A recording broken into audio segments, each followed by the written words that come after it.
New Mexico's latest business shutdown is expected to surge the number of people out of work in need of unemployment assistance. News 13's Chris McKee asked the state how it's preparing. Workforce Solutions was one of the most overwhelmed state agencies when the pandemic first hit, as tens of thousands of people applied for benefits and some waited weeks for claims to process. This time, the state is hopeful that things will be smoother. People are a lot more familiar with our system than they may have been in the past, because most of these folks that are going to be back in, we anticipate, have gone through this before. Now, McCamley says the state isn't sure exactly how many more people will be signing up for jobless benefits, but they'll be monitoring that throughout the week.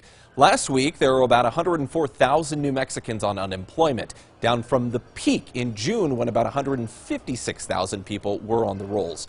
The big difference this time, jobless workers will not be getting the federal government's extra $600 a week, that kicker check like they did get in the early part of the pandemic.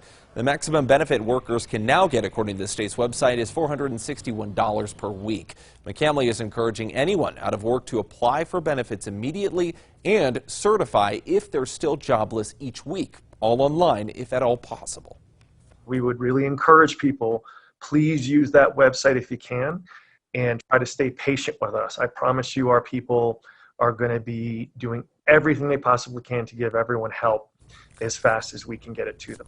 Now, one of the big questions as for how long it will take to receive benefits. Now, Workforce Solutions says that is really a case-by-case situation. Reopening the claim of someone who's filed for unemployment earlier in the year, that's typically faster than if you're out of work and applying for the first time. But the quickest claims can still take several days to process in most cases. Back to you. Okay, Chris.